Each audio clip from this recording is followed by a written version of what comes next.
तुझ्या एक गोष्ट समजत नाही. म्हणजे काय आहे, मागील काही दिवसापासून मला एक स्वप्न सारखं सतावतंय.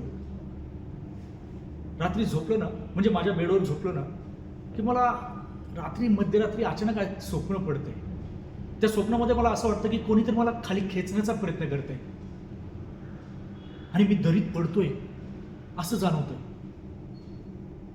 आता या स्वप्नामागं काय सत्य आहे याचा शोध लावण्यासाठी मी काय केलं, आमच्या सोसायटीतले ते जाधव काका, हो हो तेच, जे ज्योतिष बघतात, गेलो त्यांच्याकडे काल संध्याकाळी, दाखवला आणि म्हणलो काका बघा माझ्या हातात काय लिहिले ते, नाही म्हणजे या स्वप्नामागं काय आहे ते मला सांगा.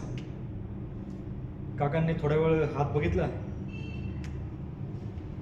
आणि मला म्हणाले, काय ना, तुझ्या मार्गामध्ये कोणी ना कोणी अडथळे निर्माण करायचा प्रयत्न करते आणि तुषार खरं सांगतोय तसंच होतंय.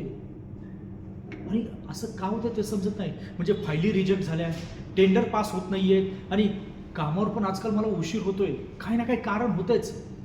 मग त्यांनी मला सांगितलं की या स्वप्नामागचं सत्य काय, तुझ्या मार्गामध्ये कोणतरी अडथळे निर्माण करते, तुला संकटाला सामोरे जाता येईल अशा गोष्टी निर्माण करायला लागले. म्हणजे कोणीतरी जादूटोणं, भावल्या फिरवणं, लिंबू फिरवणं, हळदी कुंकू वाहून नारळ फोडणं. खरं सांगतो माझा याच्यावर विश्वास नाही आहे, पण ह्या गोष्टी होत आहेत. आणि मला त्यांनी एक कानमंत्र दिला.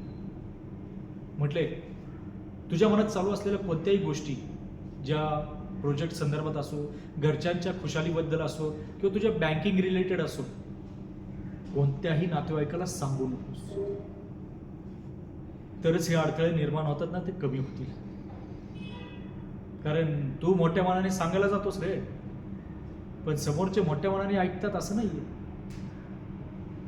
त्यांच्या मनात काय ना काय भेद सुरू असतात.